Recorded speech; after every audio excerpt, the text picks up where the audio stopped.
আপনি কি কখনো ভেবে দেখেছেন সাল 01010001 এর আগে পৃথিবীটা কেমন ছিল? যখন না কোনো ক্যালেন্ডার ছিল, না কোনো ঘড়ি। তখন মানুষ সময় কিভাবে মেপে নিত? তারা কিভাবে জানতো যে কখন কোন ফসল বপন করতে হবে আর কখন কাটতে হবে?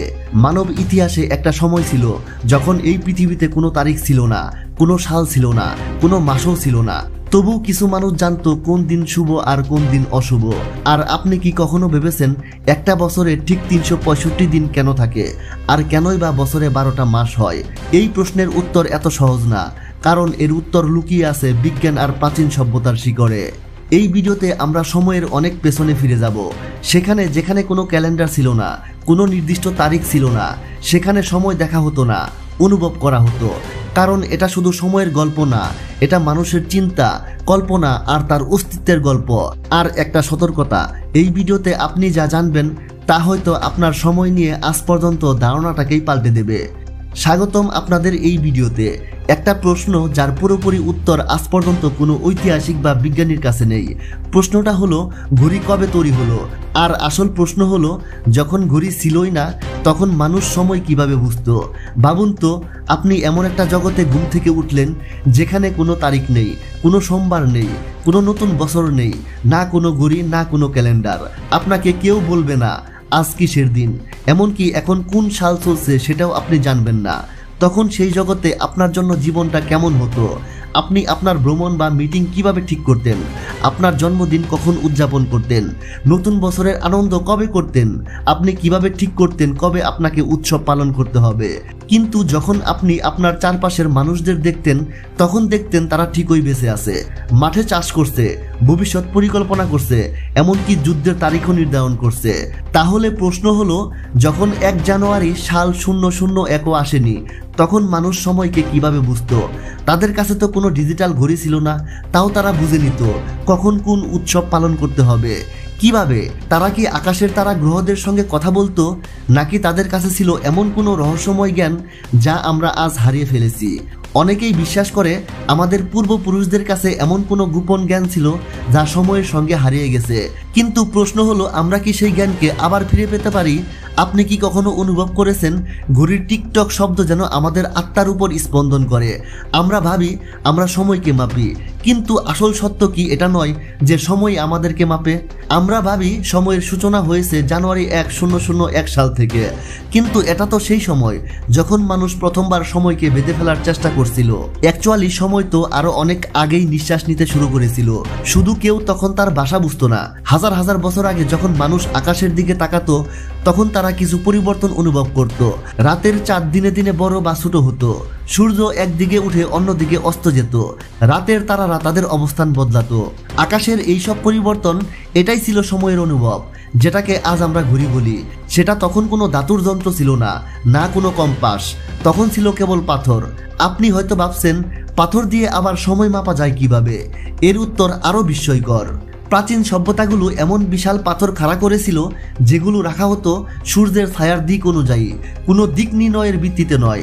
প্রতিদিন সূর্য এক ভিন্ন কোণ থেকে উঠে, আর সময় গড়ানোর সাথে সাথে পাথরের ছায়াও বদলায়। কিন্তু বছরের একটা নির্দিষ্ট দিনে সেই ছায়া ঠিক সেই নির্দিষ্ট পয়েন্টে পড়ে যেখানে হাজার হাজার কিলোর পাথর রাখা হতো। এটাকে আপনি কি বলবেন? একটা কাকতালীয় ব্যাপার, নাকি কোনো রহস্যের চাবিকাঠি? ব্রিটেনের স্টোনহেঞ্জ পৃথিবীর সবচেয়ে বিখ্যাত প্রাচীন ক্যালেন্ডার, যেটার মাধ্যমে তখনকার মানুষ সময় মাপার চেষ্টা করেছিল। ব্রিটেনের এক খোলা মাঠে দাঁড়িয়ে আছে বিশাল বড় বড় পাথর, একটা গোল ঘের তৈরি করে। এই পাথরগুলো কেবল সৌন্দর্যের জন্য রাখা হয়নি, এটাই ছিল তাদের সময় ও ঋতু মাপার উপায়। না কোনো ঘড়ি, না কোনো ক্যালেন্ডার, শুধু সূর্য আর পাথরের ছায়া। 2022 সালের এক গবেষণায় বলা হয়েছে, স্টোনহেঞ্জে থাকা পাথরগুলো হয়তো 365 দিনকে চিহ্নিত করত, ঠিক আমাদের আজকের ক্যালেন্ডারের মতো। প্রতিটি পাথর হয়তো একটি দিন বা সপ্তাহের প্রতিনিধিত্ব করত। এই পাথরগুলোই ছিল তাদের কাছে সময়ের প্রহরী।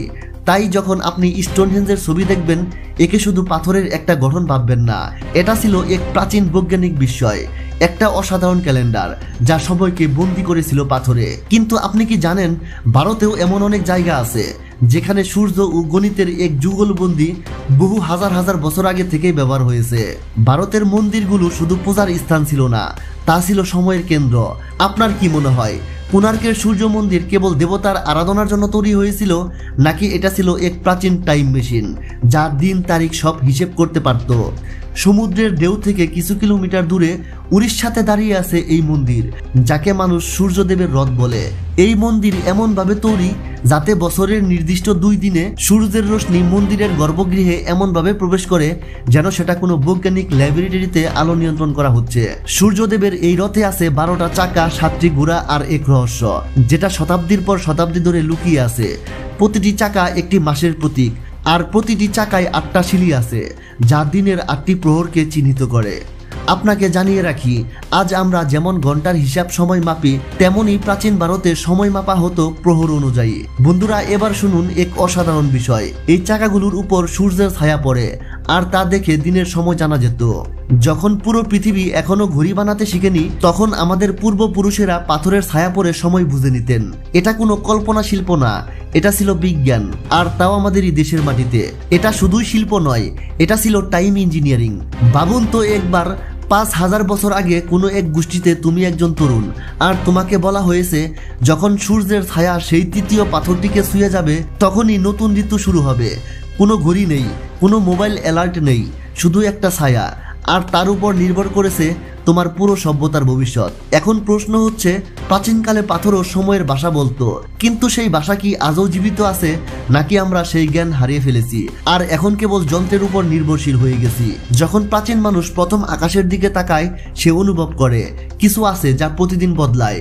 প্রতি রাতেই চাঁদ একটা নতুন রূপ ধারণ করে, একটি সরু রেখা থেকে একটি পূর্ণ গোলক, তারপর ধীরে ধীরে অদৃশ্য হয়ে যায়। এই পরিবর্তন শুধু সৌন্দর্য ছিল না, এ ছিল সময়ের প্রথম ইঙ্গিত। হাজার হাজার বছর আগে যখন ঘড়িও ছিল না, তারিখও ছিল না, তখন মানুষ সময় মাপার যন্ত্র হিসেবে চাঁদকে গ্রহণ করেছিল। চাঁদের 29.5 দিনের একটি পূর্ণ চক্র, আমাবস্যা থেকে পূর্ণিমা, আবার পূর্ণিমা থেকে আমাবস্যা। এই ছিল পৃথিবীর প্রথম ক্যালেন্ডার, যাকে বলে লুনার ক্যালেন্ডার। এই ক্যালেন্ডার শুধু সময় মাপার মাধ্যম ছিল না, এটি ছিল সামাজিক, ধর্মীয় এবং কৃষি জীবনের ভিত্তি। উৎসব, ব্রত, বিয়ে সবই নির্ধারিত হতো চাঁদের অবস্থান অনুসারে। কিন্তু চাঁদের পাশাপাশি আরেকটি মহাজাগতিক শক্তিও সময়ের ইঙ্গিত দিচ্ছিল, সূর্য। সূর্যের একটি চক্র প্রায় 365 দিনের হয়। এটি স্থির ছিল, নিখুঁত ছিল। এই কারণেই মিশর ও রোমান সভ্যতার সৌর ক্যালেন্ডার গ্রহণ করেছিল। এখন প্রশ্ন হলো, একদিকে চাঁদ যার একটি চক্র 29.5 দিনে সম্পূর্ণ হয়, আরেকদিকে সূর্য যার একটি ঋতুচক্র সম্পূর্ণ হতে 365 দিন লাগে। তাহলে কোন ক্যালেন্ডার বেশি প্রাকৃতিক? ভারত এই দুইয়ের মধ্যে ভারসাম্য সৃষ্টি করেছিল। চাঁদ ও সূর্য দুইজনকেই মিলিয়ে তৈরি করা হয়েছিল এক অনন্য ক্যালেন্ডার, যাকে বলে লুনি সৌর ক্যালেন্ডার। এই ক্যালেন্ডারে প্রতি 32.5 মাস অন্তর একটি অতিরিক্ত মাস যোগ করা হয়, যাকে বলে অতিমাস, যাতে চন্দ্রবর্ষ ও সৌরবর্ষ মিলে যায়। এটি বুঝতে প্রাচীন জ্ঞানীরা জ্যোতির্বিদ্যার গণনা ব্যবহার করতেন। আজকের দিনে বৈশ্বিক বাণিজ্য ও প্রযুক্তির জন্য সৌরভিত্তিক ক্যালেন্ডার গুরুত্বপূর্ণ, কিন্তু আমাদের আত্মা ও সংস্কৃতি আজও চাঁদের দিকে ঝুঁকে আছে। এই কারণেই হোলি, দীপাবলি সব উৎসব এখনো চাঁদের তিথি অনুযায়ী উদযাপিত হয়। যখন পাশ্চাত্য সভ্যতাগুলো বছর, মাস ও তারিখ নিয়ে লড়াই করেছিল, তখন ভারতের ঋষিরা সময়কে যুগে যুগে ভাগ করে দেখেছিলেন। তারা জানতেন সময় শুধুমাত্র একটি রেখা নয়, এটি একটি চক্র। আর এই চক্র বুঝতে তারা রচনা করেছিলেন বেদাঙ্গ জ্যোতিষ। এটা শুধু কোনো জ্যোতিষ গ্রন্থ ছিল না, এটা ছিল সময়ের এক বৈজ্ঞানিক ব্যাখ্যা। এতে পৃথিবীর গতি, সূর্যের অবস্থান, চাঁদের রূপ, গ্রহের গতি সবকিছু মিলিয়ে এক জটিল কিন্তু নিখুঁত পদ্ধতি তৈরি করা হয়েছিল। এই গণনাগুলো এতটাই নিখুঁত ছিল যে আধুনিক বিজ্ঞানও পরে এসে সেগুলোকে সত্য বলে প্রমাণ করেছে।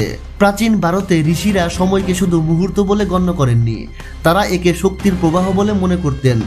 আজ আমরা যখন ঘড়ির দিকে তাকাই, আমরা দেখি শুধু একটা সংখ্যা, কিন্তু তারা যখন আকাশের দিকে তাকাতেন, তারা দেখতেন একটি চক্র যা জীবন, মৃত্যু এবং পুনর্জন্মের ছন্দকে প্রকাশ করত। আজকের সময়ে বছরের শুরু হয় আতশবাজি দিয়ে। আমরা 1 জানুয়ারি উদযাপন করি, দিন গুনি এবং মনে করি সময়ের নতুন চক্র শুরু হলো। কিন্তু আপনি কি কখনো ভেবেছেন এই তারিখটা কোথায় থেকে এলো? মূলত খ্রিস্টপূর্ব 640 সালে, অর্থাৎ 1 জানুয়ারি 0001 সালের 46 বছর আগে জুলিয়াস সিজার লক্ষ্য করেন রোমান ক্যালেন্ডারে বিশৃঙ্খলা চলছে, কৃষিকাজের সময় এলোমেলো হয়ে যাচ্ছে, ধর্মীয় অনুষ্ঠান ব্যাহত হচ্ছে। এই সমস্যা সমাধানে তিনি একটি নতুন ক্যালেন্ডার প্রবর্তন করেন, জুলিয়ান ক্যালেন্ডার। এতে 365 দিন রাখা হয়, আর প্রতি 4 বছর অন্তর একটি লিপ ইয়ার যোগ করা হয়। কিন্তু এখানে একটি প্রশ্ন থেকেই যায়, এই ক্যালেন্ডারের সূচনা কোথায় থেকে ধরা হয়েছিল? মজার ব্যাপার হলো 0000 বলে কোনো সাল ছিলই না। সরাসরি 1 জানুয়ারি 0001 সাল থেকে জুলিয়াস ক্যালেন্ডার শুরু ধরা হয়, যেটিকে যীশু খ্রিস্টের জন্মবছর বলা হয়। এই ক্যালেন্ডারে জানুয়ারিকে বছরের প্রথম মাস হিসেবে ধরা হয়েছিল, কিন্তু ঐতিহাসিক নথি বলছে যিশুর জন্ম সম্ভবত এই ক্যালেন্ডার চালুর 4 থেকে 6 বছর আগেই হয়েছিল। তাহলে এটা কি কেবল একটি ধর্মীয় বিশ্বাস ছিল যাকে গোটা বিশ্বের ক্যালেন্ডার বানানো হলো? শতাব্দীর পর শতাব্দী এই জুলিয়ান ক্যালেন্ডার চলতে থাকে, কিন্তু 1500 বছরের ব্যবধানে এতে 10 দিনের গরমিল তৈরি হয়ে যায়। তখন প্রয়োজন হয় ক্যালেন্ডার সংস্কারের। পোপ গ্রেগরি অষ্টম এটি ঠিক করতে গ্রেগরিয়ান ক্যালেন্ডার চালু করেন, যেখানে 1582 সালের অক্টোবরে তিনি ইতিহাস থেকে সরাসরি 10 দিন বাদ দেন। 4 অক্টোবরের পর সরাসরি 15 অক্টোবর হয়। তখন থেকে আজ পর্যন্ত আমরা এই ক্যালেন্ডারের ব্যবহার করছি। এখন চলুন জানি কেন বছরে 12 মাস এবং একটি মাস সাধারণত 30 দিনে হয়, আর কেন জুলিয়ান ক্যালেন্ডারে প্রতি 4 বছর অন্তর লিপ ইয়ার যুক্ত করা হয়, যেখানে ফেব্রুয়ারি মাস হয় 29 দিনের। যেমন আমরা জানলাম প্রাচীনকালে আমাদের পূর্বপুরুষেরা চাঁদ ও সূর্যের গতি বুঝে ক্যালেন্ডার বানাতেন, তাই এই প্রশ্নের উত্তরও মিলে যাবে সূর্য, চাঁদ এবং পৃথিবীর গতির মাধ্যমে। চলুন কল্পনায় উড়ে যাই পৃথিবীর বাইরে, মহাকাশের দিকে। যখন আমরা মহাকাশ থেকে পৃথিবীর দিকে তাকাই, দেখি পৃথিবী তার অক্ষে ঘুরছে। প্রতিটি 24 ঘন্টায় পৃথিবী একবার নিজের অক্ষে ঘুরে, যেটিকে আমরা একদিন বলি। সেই সঙ্গে চাঁদও পৃথিবীর চারদিকে ঘুরছে। যখন চাঁদ পৃথিবীর চারদিকে একবার ঘুরে ফেলে, ততক্ষণে পৃথিবী নিজের অক্ষে প্রায় 29.5 বার ঘুরে যায়, অর্থাৎ 29.5 দিনে চাঁদ পৃথিবীর চারদিকে একবার পরিক্রমা করে। অন্যদিকে যখন পৃথিবী সূর্যের চারিদিকে একবার ঘুরে ফেলে, ততক্ষণে সে নিজের অক্ষে 365 বার ঘুরে যায়। এই কারণেই এক বছর হয় 365 দিনের, আর এই সময়ের মধ্যে চাঁদ 12 বার পৃথিবীকে পরিক্রমা করে, তাই বছরে 12 মাস হয়। কিন্তু মজার বিষয় হলো পৃথিবী সূর্যের চারিদিকে একবার ঘুরে আসার সময় 365 দিন নয়, একটু বেশি, 365.25 দিন লাগে। ফলে প্রতি 4 বছরে একদিন বেশি হয়ে যায়। এই অতিরিক্ত দিনকে সামলাতে প্রতি 4 বছর অন্তর লিপ ইয়ার রাখা হয়, যেখানে ফেব্রুয়ারি হয় 29 দিনের। আর জানিয়ে রাখি, হিন্দু ক্যালেন্ডার চাঁদের গতির উপর ভিত্তি করে তৈরি। 29.5 দিনে চাঁদ একটি চক্র পূর্ণ করে, আর বছরে 12টি চক্র অর্থাৎ 354 দিন হয়। কিন্তু সৌর বছর 365.25 দিনের, তাই প্রতি 2.5 থেকে 3 বছরে একবার অধিমাস যোগ করা হয়, যেটি এক প্রকার লিপ ইয়ারের মতোই। এই সমস্ত গণনা প্রাচীন যুগেই মানুষ করে ফেলেছিল, কোনো আধুনিক প্রযুক্তি ছাড়াই। এতেই বোঝা যায় আমাদের পূর্বপুরুষেরা কতটা গভীর জ্যোতির্বিজ্ঞান জানতেন। সময়, যা একদিন ঋষিদের জন্য ছিল মহাবিশ্বের হৃৎস্পন্দন, আজ হয়ে গেছে কাগজের লেখা কিছু সংখ্যা। আমরা সময়কে এতটাই ভাঙতে গেছি যে ভুলে গেছি সময় বাইরের থেকে বেশি ভেতর থেকে চলে। তাই পরের বার যখন ঘড়ির কাঁটার দিকে তাকাবেন বা 1 জানুয়ারির তারিখে নতুন বছর বলবেন, একবার থেমে ভাবুন, আপনি কি সত্যি সময়কে অনুভব করেছেন, নাকি কেবল অন্য কারো বানানো একটা সিস্টেমের অংশ হয়ে গেছেন? সময় কোনোদিন শুরু হয়নি এবং সম্ভবত কোনোদিনও শেষ হবে না। তার আসল ভাষা আজও আকাশে লুকানো, চাঁদের গতি, সূর্যের আলো আর আপনার হৃদয়ের স্পন্দনে। 1 জানুয়ারি 0001 ছিল কেবল একটি তারিখ, সেটি কোনো নতুন ক্যালেন্ডার শুরু নয়। ভারতীয় পঞ্চাঙ্গ হাজার হাজার বছর আগেই তো তৈরি হয়ে গেছিল, যা আজও ঠিক ততটাই সঠিক যতটা তখন ছিল। সময় তার গল্প 1 জানুয়ারি 0001 এর অনেক আগেই শুরু হয়েছিল, আর আজও চলছে। তো বন্ধুরা, এই ছিল আজকের ভিডিওটি ভালো লাগলে অবশ্যই একটা লাইক, কমেন্ট এবং সাবস্ক্রাইব করবেন। ধন্যবাদ সবাইকে।